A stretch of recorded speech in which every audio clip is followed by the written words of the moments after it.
Sí. Saludos, muy buenas tardes amigos, amigas de 2x3 en Salud. Bienvenidos sean todos ustedes a este periodo tan hermoso del año que es la Navidad. ¿A ti te gusta la Navidad, Dori? Me encanta, llegó diciembre, ya estamos en el último mes del año, así que es un mes bonito y una época muy bonita, sobre todo para profesarse cariño y amistad.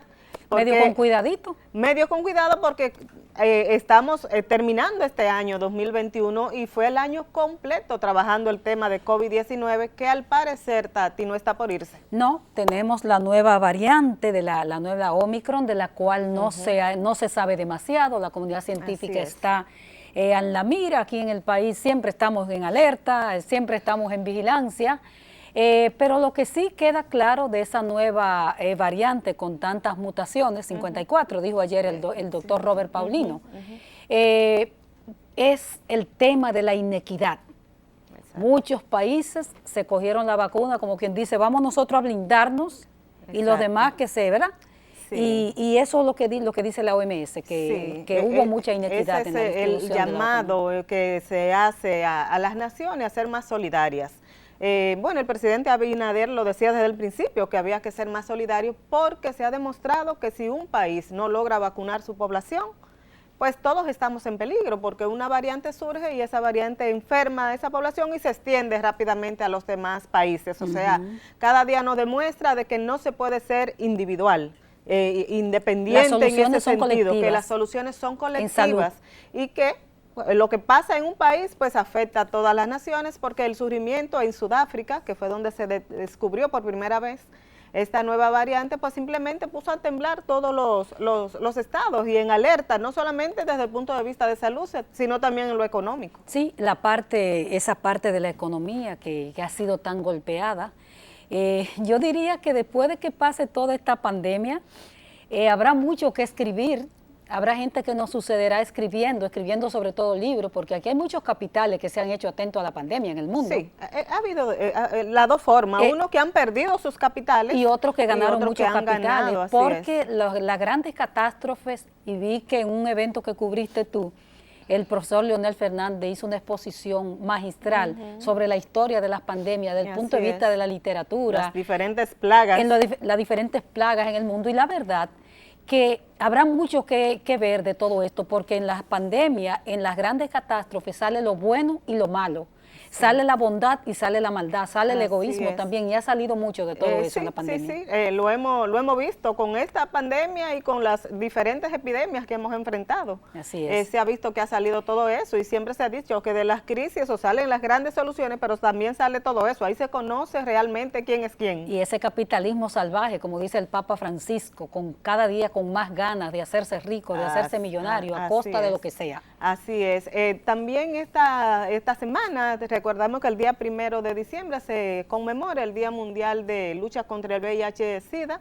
A 40 años de haberse surgido esta epidemia, no hay una vacuna. Sí se ha controlado bastante porque sí existen medicamentos que son los antirretrovirales que se utilizan para controlar y mantener la enfermedad como si fuera crónica. Lo único que en el país hay preocupación entre las personas que viven con VIH porque ellos alegan de que hay dificultades de acceso a los medicamentos antirretrovirales. Estuve conversando esta semana con la doctora Mónica Torman y ella decía que... Ella es la que dirige el programa de... Sí, la dirección. Y ella decía que la gran meta de ellos es hacer que esos medicamentos, oye cómo andamos en el mundo, que esos medicamentos no se retrasen. La entrega de esos medicamentos porque no depende del país. Dicen ellos que no ha sido un problema de recursos, sino de acceso por el tema de los mercados internacionales. Ha ocurrido con muchas otras enfermedades también. La de alto costo, por ejemplo. El director mundial de la OMS, de la Organización Mundial de la Salud, también alertaba sobre eso, sobre las dificultades de acceso a tratamiento y a salud básica, decía él, que ha afectado fruto de la misma pandemia del COVID, que muchas poblaciones están viviendo esa situación irregular. Sí, porque recordemos que el COVID no lo es todo en la vida, o sea, hay muchas enfermedades, recordemos que se exacerbó el cáncer de mama, que hay problema con el cáncer de cervix, que la diabetes, que las cardiopatías, que ha habido un problema en todos los órdenes, ¿no? General. Entonces, bueno, a estar atentos. Mientras tanto, el mensaje de nosotras en el día de hoy, porque tendremos un banquete en salud con personas muy queridas por nosotros, es a estos señores no nos queda de otra que continuar con el uso de la mascarilla, continuar manteniendo el distanciamiento y señores, por favor, la meta del gobierno es que el 70% de la población esté vacunada. Vamos a cumplir con esa meta y parece que no es suficiente el 70% según escuché en ese foro. Decían los especialistas que no se puede hablar de inmunidad de rebaño, que nadie sabe cuándo se logrará ni con qué porcentaje se podría lograr. O sea que es vacunarse y cuidarse, mantener las medidas de prevención. Así que con este mensaje nos vamos a una pausa y regresamos de inmediato. 2x3 en salud.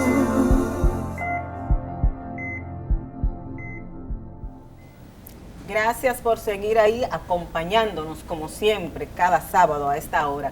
Tenemos dos buenos amigos con quien vamos a compartir un proyecto nuevo que ellos tienen y vamos a hablar de diferentes temas porque son dos personas con un aval importantísimo en el campo de la salud y dos buenos amigos de nosotros y de todos ustedes, lo sabemos. Es la doctora Altagracia Guzmán Marcelino, es ministra de Salud Pública, y el doctor Ángel Almanzar es director de salud mental también del Ministerio de Salud Pública. Doctores, gracias por estar aquí, por acompañarnos y bienvenidos. Bueno, pues le agradecemos, aunque como que no, porque ya yo me desacostumbré de los medios totalmente. Le decía antes de ir al aire, como expresan, que del 19 a la fecha este es el segundo programa que voy. Bueno. Porque yo soy una mujer feliz. Qué bueno, se le nota, doctora, se le nota. Y más en estos días navideños, les veo muy navideñas. Sí, acorde con el momento. Mira los sillones, yo me puse de rojo, el doctor Almanzar no tiene la corbata roja, pero bueno, pero él también está de Navidad. A las fiestas, sí, doctor. Sí. Doctor, ¿y usted?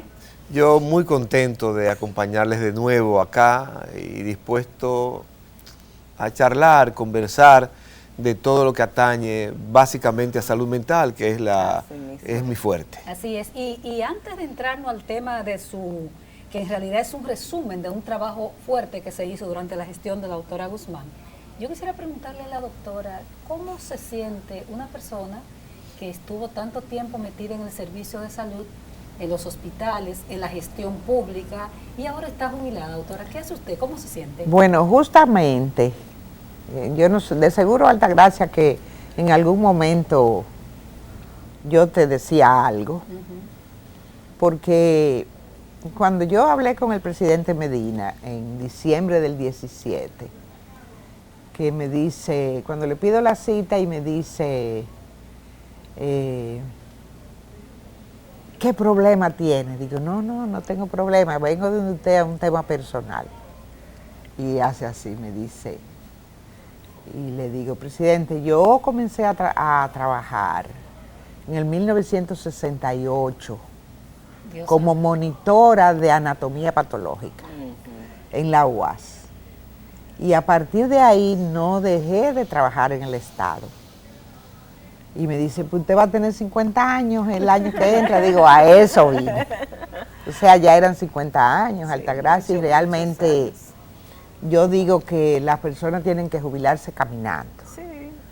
El tiempo que no pude darle a mis hijos, porque todo ese tiempo trabajando con muchas responsabilidades, entonces ya de una u otra manera se lo doy a los nietos. Exacto. Y apoyo aún, porque los hijos todavía, ustedes no se han dado cuenta porque son muy jóvenes, los tres, pero los hijos, por más edad que tengan, para uno siempre son los niños. Lo sé, yo lo sé. Son los hijos pequeños.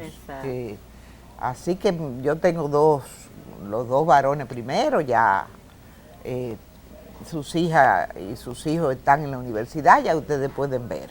O sea, pero esas nietas, aún sean grandes, cuando voy donde ellos, que por cierto no viven aquí, viven en Estados Unidos, ya con tranquilidad nos vamos de paseo. O sea, ya no tienes esa prisa. Estoy disfrutando la jubilación. Qué bonito. Eso no tengo, bueno, las mortificaciones cotidianas. Claro. Yo no me he desligado de los temas del país nunca, de mis amigos, de mi familia, pero es diferente. Pero te sientes satisfecha. Me siento satisfecha. Yo creo, fue como la primera vez que yo estuve en salud pública. Ustedes cubrían la fuente. Claro, en el 96, Sí. 97 por ahí. Ustedes son tragaños, las dos. En 97. Ah, bueno. Cuando sale el decreto que me sustituye el doctor Ceballos, el doctor Hugo Mendoza me llama por teléfono. En esa época no habían celulares, apenas comenzaban. Y me dice, Tati, siéntete satisfecha. Solo te digo, el deber cumplido. O Y sea, así es. yo creo que es un deber cumplido, pura y simple. Correcto. Y desde antes, doctora, usted estuvo entonces en el Robert Rick Cabral, siempre ejerció No, ahí. yo Los comencé, cuando yo hice mi subespecialidad en México, llegué, porque cosas que aún pasan en el país. Quien me beca es el hospital, el Robert Rick.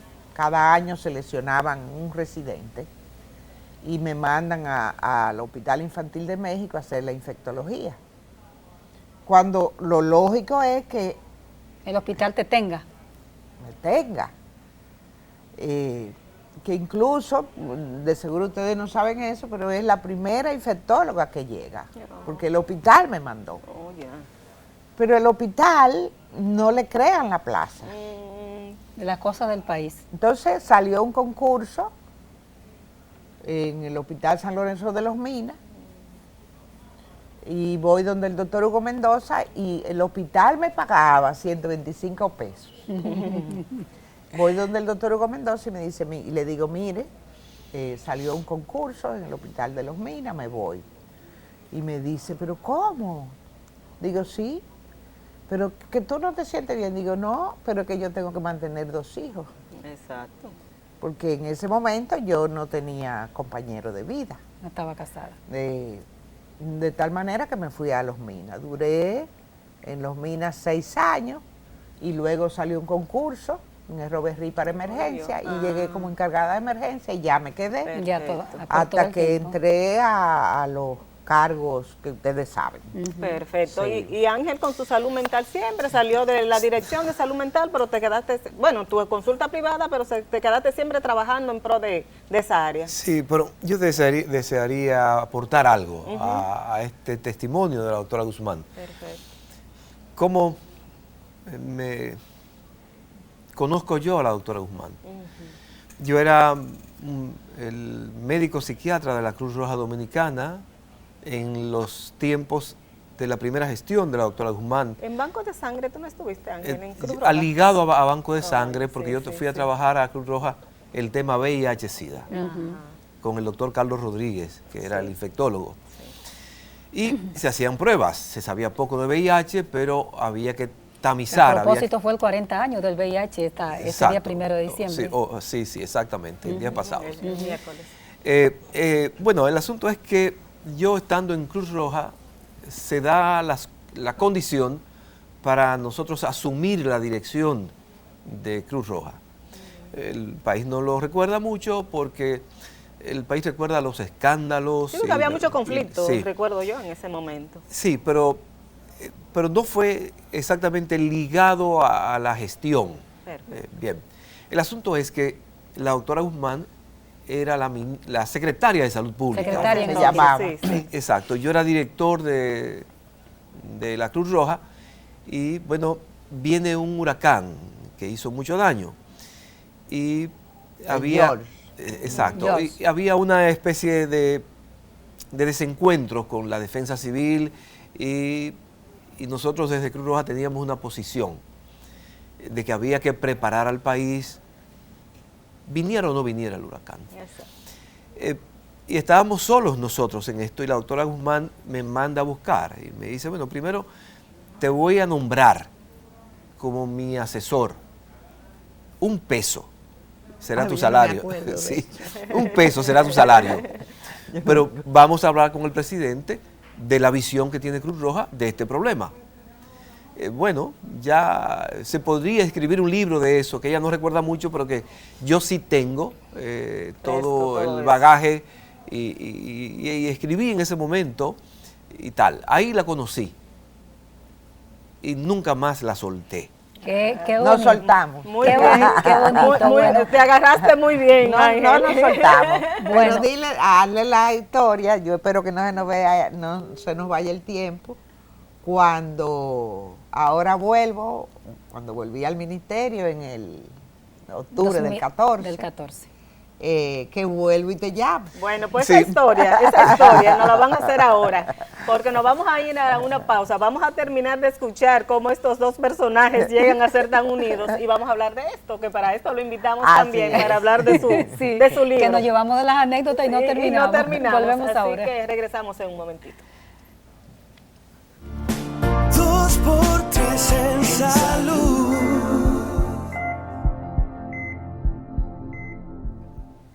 Gracias por seguir ahí con nosotros en este programa preparado como siempre con tanto cariño, con la doctora Altagracia Guzmán Tati Como tocayo. Guzmán, sí, y el doctor Ángel Almanzar es director es director de salud mental y ex ministra de salud.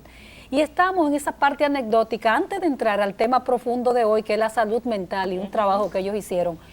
¿Quién quedó? Doctor Almanzar, usted hablaba de aquel asesoría por un peso que le Sí. hizo la Que yo doctora. te llamé Sí, ahora. exactamente, sí. Pues, bueno, y terminó esto, hubo una gestión de gobierno y de nuevo me llaman 2004 para que vaya a trabajar a un departamento de salud y a quien yo busqué para que me asesorara de qué debía yo decirle a ese ministro de salud, que donde yo me podía desenvolver mejor, quien me dice, ese VIH, Almanzar, que tú tienes que ir, esa VIH. ¿Ya psiquiatra, doctor? ¿Ya usted Sí, era ya, psiquiatra? sí, ya era psiquiatra, ya fui director de Cruz Roja, habían pasado 4 años y me hacen la propuesta de que vaya a trabajar al ministerio, pero yo no sabía qué seleccionar, yo tenía que seleccionar un lugar. Y voy una noche donde la doctora Guzmán y ella clarísimo me dijo, programa de VIH, ahí se te necesita por tu capacidad de gerencia, por tu dominio y tal. Y eso le propuse al ministro entonces y fui a trabajar entonces a VIH. Cuando a la doctora Guzmán estaba en Senasa, Ah, cierto. y yo salgo de VIH, me hicieron varias propuestas de trabajo, pero yo me quedé con la más económica, con la de economía más deprimida, que fue la propuesta que me hizo la doctora Guzmán en Senasa, porque yo quería trabajar con ella. Y me quedé en Senasa ahí. Y llega a la doctora Guzmán, la envían como ministra de salud, y entra Chanel Rosa a Senasa, que me hace un ascenso y me coloca con un buen salario. Yo no lo ascendí, no te ascendí. No, estaba en una buena posición en Senasa, pero el salario no era posiblemente el adecuado. Y Chanel me dice, mira, tus términos de referencia son estos, tu labor va a ser esta y tu salario es este. Y yo dije, wow, por fin, un salario decente. Y me llama la ministra de Salud Pública y me dice, Almanzar, Salud mental. una propuesta indecente, me dice ella. Yo sé lo que tú ganas en Senasa ahora y tú vas a ganar mucho menos en salud mental, pero te necesito aquí. Y dejó el puesto y cogió para allá. Y me fui con ella. Así es. Y aquí estamos. Y ahí Así están es. juntos. Una pues. historia de amistad y relación en materia de salud muy bonita, de muy verdad. interesante. Bueno, pues de ahí surge ya esto entonces, Ángel. Luego ya que ustedes trabajan juntos, ¿verdad? En el Ministerio de Salud Sí. Pública, salen del ministerio, entonces, pues, ¿cómo deciden recoger lo que hicieron aquí en un libro? Y perdóname, Dori, hay que recordar como antecedente que la salud mental era definida como la gran cenicienta, recordar los trabajos que hacíamos nosotras. Yo no diría era, y Almanzar me corrija. Todavía hay mucho por andar en Así salud es. mental. Sí, pero nosotras, por ejemplo, llegamos a hacer reportajes que salíamos deprimidas, llorosas de esos hospitales de salud mental, por ejemplo, comenzando con el antiguo psiquiátrico Padre Sí, Villini, el conocido 28, el llamado 28. que ya no se menciona. Exacto. Partamos de ahí, por favor. Fue idea todo de la doña Aquí yo fui solamente un operativo. Que lo comente ella, ¿cómo fue? ¿Qué había, doctora? Porque usted dice, no, Exacto. yo necesito al doctor Almanzar Mira, aquí en esta área. Ahí Bueno, ustedes- su esposo es psiquiatra, usted conoce sí, también. pero ahí Fernando y yo, fíjate, ustedes van a leer, Ajá. y a ustedes como periodistas, de verdad, saben que han vivido cosas que le han impactado tanto que a través de los tiempos no se le olvida, así es. Pues eso mismo nos pasa a los médicos. Imagínense ustedes, yo en práctica hospitalaria, y yo tuve consulta privada cuando no estaba en los cargos. Estaba en el centro de pediatría y luego a la UCE. Pero yo hice más, me dediqué más a la medicina pública. Entonces ya usted debe imaginarse todos Lo que se ve. los hechos. Pero y ustedes lo van a leer. Algo que a mí me impactó, que no se me olvidó más nunca como pediatra. En el Robert Reed los médicos hacíamos guardias presenciales, los médicos especialistas en esa época, y yo estaba justamente de guardia en emergencia. Emergencia, urgencia, ustedes conocen las dos salas. Y de pronto llega una jovencita, yo calculo unos 13 años, que sin yo ser ni psiquiatra infantil, yo dije, esto es una crisis psiquiátrica. La traían, ustedes entenderán que le echaron una brujería, como se dice aquí. ¿Cómo se Todas esas decía? creencias. Bueno, entonces, pero le diagnostiqué, llamo al doctor Moisés Tavera, que ya dirigía el servicio de psiquiatría. Entonces él me dice, mire doctora, esa niña hay que ingresarla. Entonces yo, como era médico de emergencia y había el internamiento, eran otros. Entonces yo llamo y le digo que le pido una cama y me dicen, yo no sé si fue la enfermera, mire doctora, usted sabe que aquí no se ingresan pacientes de psiquiatría, porque no hay dónde. Entonces nos comunicamos, conseguimos comunicarnos con lo que era el 28 y nos dicen, aquí no se admiten niños. Dios. Sí, porque no había para ese grupo. Yo me imagino que, imagínense, en esa época, 86, yo era una muchacha muy joven, con todos los brillos. Yo imagino el lío que yo hice y me le hicieron una cama En el Robert Reed. en el Robert Reed. Bueno, entonces yo creo que de los temas que me impactaron en esta área, aparte de, como ustedes dicen, Fernando es psiquiatra, y yo veía El drama. todo lo que él pasaba en el famoso 28. En el famoso 28. Y también veía cómo en la consulta psiquiátrica, que creo que lo dije en un lugar, no sé dónde lo leía, el Diario Libre hoy lo relata, de ahora, de la semana, Ajá. que también el sector privado no hay esa respuesta, ya este es un área de Almanzar, Sí. y que posiblemente lo que den respuesta no hay accesibilidad económica. Así es. Entonces, esto yo sabía que era una tarea pendiente. Y priorizamos, por eso en la gestión, el tema de salud mental. Okay. Decía Doris de que cómo surgió nosotros escribir este pequeño libro. Ustedes saben que iniciamos cambios estructurales en el ministerio, que ya en otra oportunidad podríamos hablar de ese tema. Entonces yo comencé justamente en la pandemia a escribir esos cambios estructurales. Ustedes se acuerdan en DIGEMAP, los cambios a lo interno, por ejemplo, el cambio de separación de funciones. Porque lo que no se escribe se queda en el aire. Entonces comenzamos las áreas. Entonces llamo a Almanzar y le digo, mira Almanzar, tengo esta idea. Tú eres el que sabe de eso. Escríbelo. Y Almanzar, Lo armó. no, que Almanzar no es fácil. Se fajó. y me manda el primer documento.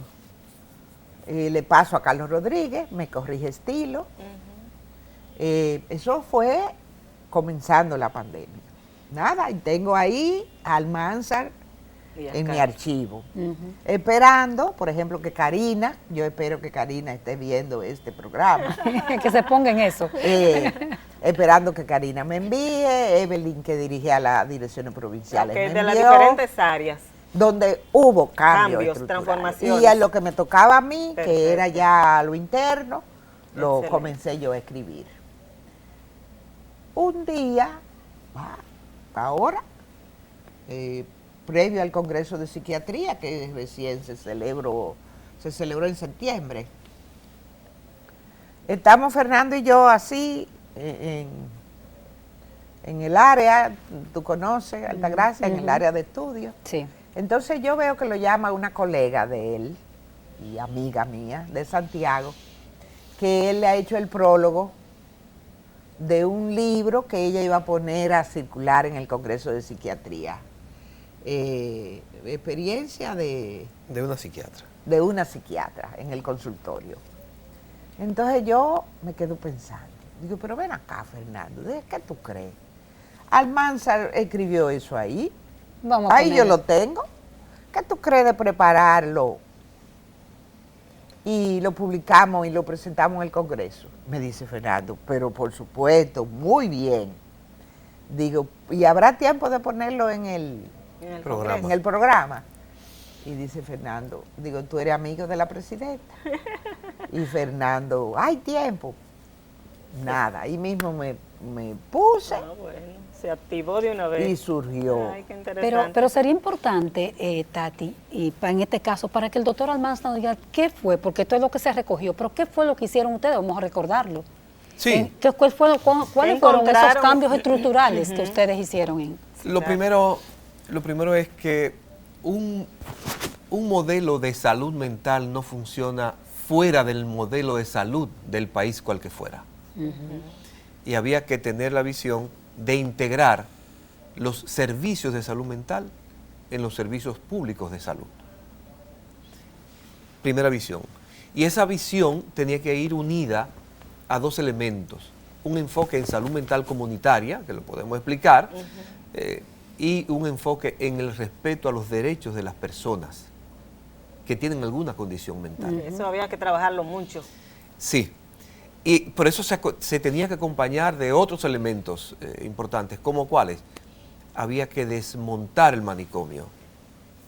No puede haber salud mental en régimen de opresión, en régimen carcelario. Era Que fue, carcelario. Ángel, perdóname, romper un esquema de toda la vida, que era lo que conocíamos, ¿verdad? Ese manicomio, como le decía Exacto. aquí la gente. Y recuerdo yo que en principio hubo mucha crítica. Mira, está sacando todos los pacientes mentales y los están dejando en la calle. Yo recuerdo- Y ahí empezamos, perdón Ángel, al conocer el concepto de que hay que respetarle el espacio, que donde el paciente mental quiere estar, ese es su espacio y que hay que respetárselo. Tú vas a ampliarnos todo esto, Ángel. Nos vamos a ir a una pausa y regresamos de inmediato. Muy bien. Regresamos. 2x3 en salud.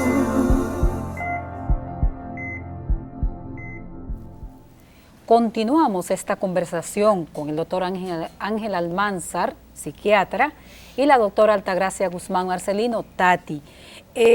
Hablábamos de qué fue lo que se hizo en salud mental, qué fue lo que encontraron, qué cambio de paradigma fue que se hizo, que ustedes lo convirtieron después, lo llevaron a un libro, a un pequeño libro, como dice la doctora.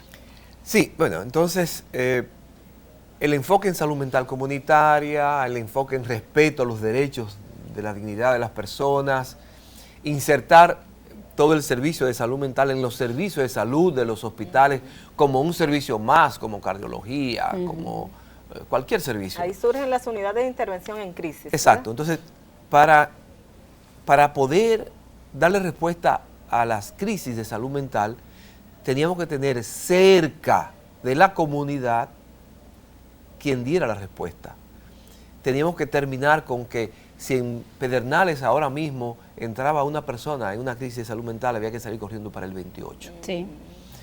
Teníamos que colocar, al menos al principio, en la primera fase, una unidad de salud mental que diera respuesta a las crisis en cada región sanitaria.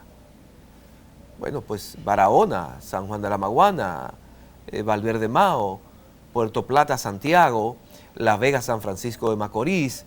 En la capital, la capital es 1/3 de la población del país.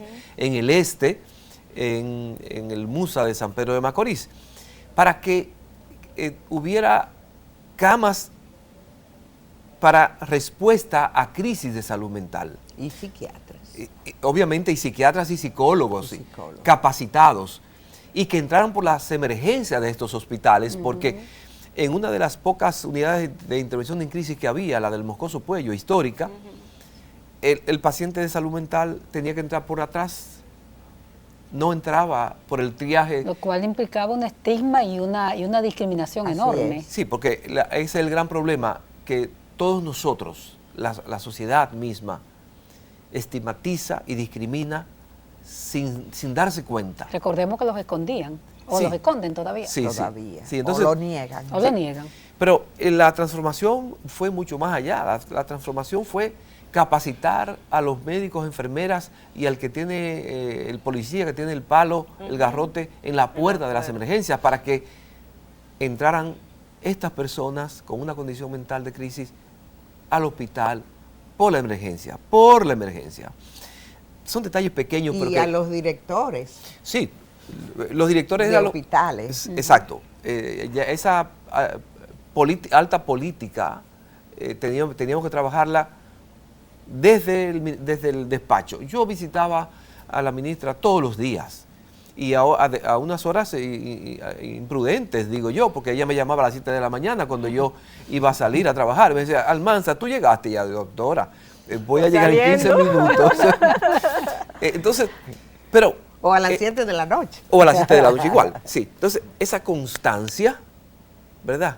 Esa obsesividad, tener esa pizarra en el despacho.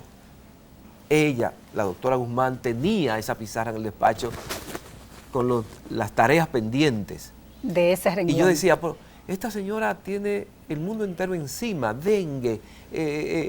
Dengue fue fuerte. Un reguero de... Fue el 15, fue duro. Un reguero de cosas. Y era constantemente con nosotros, constantemente conmigo, llamándome al despacho. Pero ustedes lo lograron, perdóname Doris, ustedes lograron, doctor, que es la integración, porque la República Dominicana es un país difícil, donde si yo no soy del partido que está en el gobierno, pues no me integro. Y recordamos nosotras que ustedes lograron la integración de casi la totalidad de los psiquiatras y psicólogos, no importa del partido que fueran. Es que en salud mental no hay partidos políticos. No lo hay, doctor, pero el país es difícil. Sí, es difícil. Y, ojo, en el manicomio nosotros encontramos 28 psiquiatras nombrados. Y solo quedó uno. Y los 27 se trasladaron. Y no hubo una sola discordia. Nosotros encontramos 400 y algo de empleados allá. Y pensábamos que con 170 se podía hacer el trabajo. Y no hubo ningún problema con ningún trasladado. No hubo piquete ni cosas. Se reubicaron. De hecho, la primera vez que yo fui al antiguo hospital psiquiátrico había una huelga de enfermeras. El gremio de enfermeras es un gremio difícil. Difícil porque tienen unas posiciones y son varios gremios también. Son varios. Y se trasladaron cerca de 60 enfermeras y no hubo discordia. Hubo entonces una fina capacidad de negociación con todos los sectores que no provocara ruidos. La doctora Guzmán no quería ruidos. De hecho, quedamos con el cierre del manicomio hace un ratito. Y yo tengo que decir que la misma doctora Guzmán tenía sus aprehensiones porque la doctora Guzmán, politécnica, política, pero técnica pero política. Yo veía más lo técnico y ella me decía, Almanza, la parte política que es no hay que importante. satanizar, y que no hay que satanizarla. Sí, no. Entonces, ella, son realidades de nuestro país. Claro, entonces, la mayoría de los países no logran transformar o cerrar los manicomios porque hay una respuesta Pesa más lo rechazo. político a veces, Sí. lo que Sí. pueda pasar, tú sabes. Que muchas veces los mismos psiquiatras y la misma comunidad se niega que le cierren el manicomio. Sí, sí. ¿Cuántos pacientes había en ese momento allá en el hospital? Es sobre los 130. Viviendo ahí, prácticamente. Sí, sí. Entregamos, en 2020, entregamos alrededor de 80. Hubo unos 50 que se pudieron reubicar. Bueno, reubicar, ¿en qué sentido? Rehabilitación psicosocial, psicoeducación, darle capacidades de educación y de formación a un grupo de los que estaban ahí. Fue importante Buscar la familia. identificar la familia, negociar con la familia de que no voy a dar los detalles, pero hay está descrito en un libro grande cuáles son los procedimientos que se usan en el Centro de Rehabilitación Psicosocial y para buscar. Que así se llama el antiguo 28, ¿verdad? Exactamente, O sea, que lo recuerde la Centro gente. de Rehabilitación Psicosocial. Ajá. Entonces, cuando yo decía que en esto no hay miramientos políticos, quien hace el prólogo de este pequeño libro es el director actual de Salud Mental. Doctor Uribe. Uribe, El que doctor estuvo aquí Estuvimos hace aquí poco. hace Sí. poquito. Entonces, Sí. pero quien estuvo, llegó un poco tarde y por eso no estuvo delante, ni fue mencionada porque llegó cuando ya no nos dimos cuenta, es la directora de Salud Mental del Servicio Nacional de Salud, Francis Báez. Francis Báez y el doctor Uribe apoyan todo este tema de O sea, transformación. que una continuidad. De Porque esto es- políticas de Estado. Exacto. Y yo dije el día pasado, cuando estábamos colocando en circulación este libro, yo decía, que yo vea, es la única política de Estado, la única política pública del gobierno pasado que se mantiene y que se intenta seguir, que no avance, que no siga ha sido avanzando. criticada por demás. No ha Exacto. sido criticada, no ha Ángel, tenido crítica. yo hice un recorrido una vez, unos trabajos por las unidades de intervención en crisis, en los hospitales que ustedes instalaron, sobre todo aquí del Gran Santo Domingo, no me fui al interior. Muy bien, funcionan muy organizados y un bonito servicio, un trato muy humano a los pacientes. Pero ¿qué pasa con aquellos que no pueden? Tenemos familias muy pobres y lamentablemente muchos de los pacientes pertenecen a ese grupo social. Con estas familias que no quieren pero no pueden tener el paciente o la persona en su casa. Y aquí no tenemos la capacidad pública para casas tuteladas, me parece que se llaman, donde pueden estar. Hay privadas que son bastante costosas, o sea, no todo el mundo puede pagarlo. Esa parte de ahí, ¿ustedes llegaron a trabajarla Sí. o quedó pendiente? No, está colocada ahí. De hecho, habíamos trabajado con el Servicio Nacional de Salud la entrega a salud pública, a salud mental, de algunos espacios físicos que quedaron del antiguo IDSS. Y habíamos identificado ya varios lugares. De hecho, dejamos ya una casa que tenía el Seguro Social en una zona en el barrio Urbanización Paraíso. Era una casa de 2 plantas y ya teníamos Donde funcionaban Donde como ¿te acuerdas? las Ahí, en unidades la esas de Jacinto ellos. Bañón. Ajá, Sí. ajá. Sí, entonces, Y la experiencia no la experiencia, San Juan de la Maguana. sí. Sí. Bueno, sí, esos son centros de salud mental comunitarios que forman parte del entramado. Porque, ¿qué pasa? Salud mental, si bien tiene que estar insertado en los servicios, tiene particularidades. Esa que tú acabas de plantear, Doris Pantaleón. Se necesitan otros dispositivos, Exacto. Los espacios. otros espacios con características muy peculiares.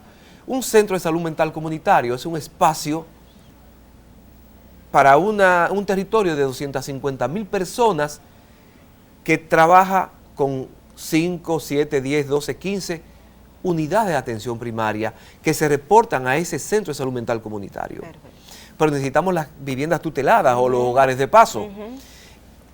Los centros de salud mental comunitario como el de Reside y el de San Juan de la Maguana y el de Salcedo, que los tres funcionan Te da respuesta a lo que tú dices. maravillosamente bien. Exactamente. Pero esas viviendas tuteladas teníamos ya varios locales, Identificados. apartamentos allá en la Nueva Barquita. Y además teníamos ya esos espacios que nos cedía el Servicio Nacional de Salud para colocar viviendas tuteladas u Doctor, hogares de paso. doctor, vamos. Pero ahí llegó pandemia Ok. y se tuvo que entregar la gestión. Vamos a pedirle su anuencia de ambos. Nos vamos a unos mensajes y venimos con el último segmento, pero ahora me gustaría también que usted termine la idea, pero que hablemos de dos patitas que para mí faltan, que es la sociedad y las familias, que todavía no integran, no asumen. La sociedad sigue rechazando a las personas con alguna condición mental. Vamos a ver cómo ustedes piensan que eso se puede integrar o cómo lo proyectaron ustedes en ese trabajo que se hizo en el pasado. Regresamos ahora. 2x3 en salud.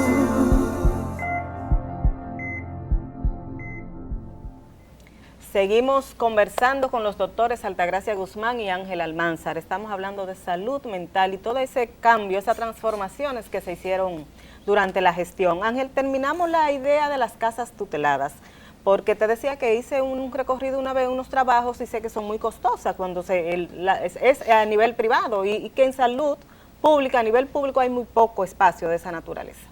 Sí, hay que entender que hay que invertir en salud y de manera particular hay que invertir en salud mental si se quiere tener un buen sistema de respuesta. Entender que la familia es clave en todo esto. Sabemos el peso económico. Exacto. Y también la carga emocional que implica tener una persona con una condición mental grave y crónica en una familia. Así es. Pero sabemos también que la comunidad tiene que ser correspondiente con esa persona en condición mental grave y con esa familia que tiene esa carga. Pero ¿cómo hacer para que la comunidad, que era la pregunta para que antecediera esa que decía Doris, se integre y entienda que no es una carga, que no es un desecho el enfermo mental? Por eso digamos. el engranaje está montado con ese enfoque en salud mental comunitaria. Cuando en una comunidad, imaginémonos que en Santo Domingo Este tenemos 5 centros de salud mental comunitarios y todas las unidades de atención primaria trabajando en sintonía con esos centros de salud mental comunitarios, en donde en ese centro de salud mental comunitario esa persona con una enfermedad mental grave puede ir y pasarse el día, como si fuera un CONANI. Lo de CONANI se extrapoló de lo que hacen otros países con los centros de salud mental comunitarios. Aquí nosotros no hemos inventado mucho. Hemos visto las buenas prácticas de otros lugares y la hemos colocado en un paquete completo, porque lo que aquí se muestra en este libro es el paquete completo que tiene que hacer el Estado y salud pública, siguiendo avanzando en los procesos para tenerlo todo completo. Pero ¿qué pasa? Tiene que haber una ética social. Y la ética social, ¿con qué se come? Bueno, ética social quiere decir que es como nosotros, la sociedad, la comunidad, nos enfrentamos a una persona con una condición mental. Tenemos que hacerlo bien hecho. Y eso es ética social, hacer las cosas bien hechas. Ahora, entonces, eso hace falta en la sociedad en sentido general. Yo las voy a provocar a las dos y Almanzar con su MHG y su atención primaria de ustedes. Sí. Y, por ejemplo, tú has hablado de pacientes graves o graves. Sí, crónicos y Pero graves. si República Dominicana o el mundo tuviese desarrollado la estrategia de atención primaria, con un primer nivel de atención funcionando como debe funcionar, esos pacientes que hoy deambulan, no deambularan. No deambularan, exacto. Claro.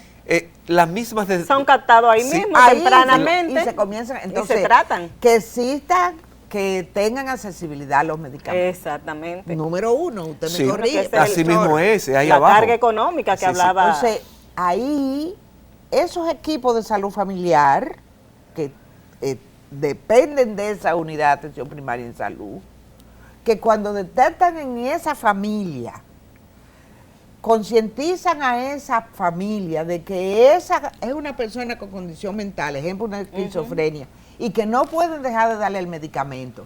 Pero cuando van a la farmacia del pueblo, el medicamento esté. Exacto. Entonces, ese estigma va bajando, pero hay que...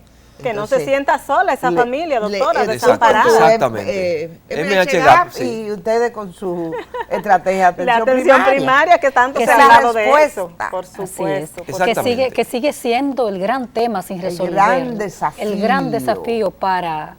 Que yo no lo veo tan cercano, lamentablemente, en este momento, como hablábamos nosotros cuando entramos al programa, porque parecería ser que todo es COVID en este momento. Pues miren, hasta que no haya una estructura en la base de las pirámides de salud, servicios en el primer nivel de atención, salud mental no puede despegar completamente, por más unidades de intervención en crisis que se hagan. La respuesta a salud mental en cualquier país es una respuesta eminentemente de enfoque comunitario social. Sí. Es inyectar fondos, pero es también poner a punto esa respuesta desde el primer nivel de atención, porque ahí es que está el problema, ahí es que van a llegar los medicamentos, ahí es que están los captadores. Exacto, a tiempo, porque a veces llegan ya cuando la crisis está muy avanzada. Entonces, a eso se refiere cuando hablamos de salud mental comunitaria. Perfecto. Es que la comunidad es la base fundamental. Y la base fundamental de la comunidad es la familia. Así es. Todos debemos estar en sintonía. Tal vez todo esto tenga una importancia capital, aunque nos quedan poquísimos minutos para concluir, en un momento como este, doctora Guzmán y doctora Almanzar, en que la salud mental está tan comprometida por esta situación, primero de encierro, ahora post-encierro, y por esta incertidumbre que, como decía el doctor Leonel Fernández esta semana, le ha creado al mundo esta pandemia. Miren, la doctora Guzmán, cuando estábamos previo a entrar al set, me decía, Almanzar, ¿en qué nivel tú crees que ha impactado COVID a la salud mental? Yo dije, que yo crea, no. Son las múltiples evidencias de los institutos y universidades más famosas y reputadas del mundo que dicen que ha habido un impacto terrible en depresión, la gente tiene miedo, en ansiedad, en trastorno de sueño, en estrés. En pérdida de empleo. Sí, porque la economía impacta, la incertidumbre impacta, el desempleo impacta, el no saber qué es lo que va a pasar mañana. Las pérdidas humanas, personas exactamente, cercanas. Eso dijo la señora doctora. Sí, entonces hay un paquete de problemas que impactan a la persona y la persona enferma. Y una persona con un estrés continuo es una persona que le va a salir la ansiedad por un lado, le va a salir la depresión por otro lado, le va a salir el trastorno de sueño por otro lado. La violencia. Todo el paquete de problemas que impacta a la familia y a la sociedad. Señores, nosotros prácticamente estamos llegando al final, pero queremos cederle, como dicen tradicionalmente en la radio, los micrófonos para su mensaje, porque estamos en el último mes del año y ustedes no van a volver. Así que quisiéramos... Al programa, por lo menos este año. Sí. El mensaje que quiera cada uno dejar al país. Yo voy a dejar al Almanzar, porque es el especialista y él debe tener el mensaje. El mensaje que dejo es que se apoye la instancia correspondiente a esos dos directores de la salud pública, no de salud pública, de la salud pública, la Dirección de Salud Mental del Ministerio y la Dirección de Salud Mental del Servicio Nacional de Salud, que se apoye para retomar aquellas unidades que el COVID obligó a cerrar y que se avance en otras unidades. Muy bien. Y que se avance en el nombramiento de psiquiatras en esas unidades que se van a abrir, que se avance en los centros comunitarios y en los hogares tutelares, y que por fin prioricemos la estrategia de atención primaria en salud. Correcto, doctor, brevísimo que estamos cerrando. Simplemente en este libro están contenidos todos los elementos. El libro dice que hay un plan nacional de salud mental, que hay un plan nacional de Alzheimer y que hay una estrategia para prevención de suicidio. Aquí está todo. Falta... ¿Dónde está el libro? aquí en mis manos. En sus manos. Si la gente lo quiere ellos lo adquirir. regalaron el Sí, día de sí, que sí, se lo- fue puesto No, en fueron circulación. muchos porque yo no me imaginaba que Yo le traje el de salía Altagracia, yo hasta cogí Aquí está el dos. mío. te lo Este dedicamos, será el tuyo, ¿verdad? entonces. Sí. El mío no me lo dedicó porque Ah, usted pues estaba muy pero, atareada y la dejé, pero... Los dos directores quieren trabajar. Francis Báez está trabajando, el doctor Uribe está trabajando, apoyo económico y apoyo político con estas políticas públicas que están Es escritas. apoyo, porque ya está ahí lo que se debe hacer. Bueno, muchísimas gracias, la verdad que ha sido un banquete, la doctora Altagracia Guzmán, como siempre, el doctor Ángel Almanzar, a nuestros amigos televidentes, muchísimas gracias por acompañarnos como cada sábado y será hasta la próxima semana.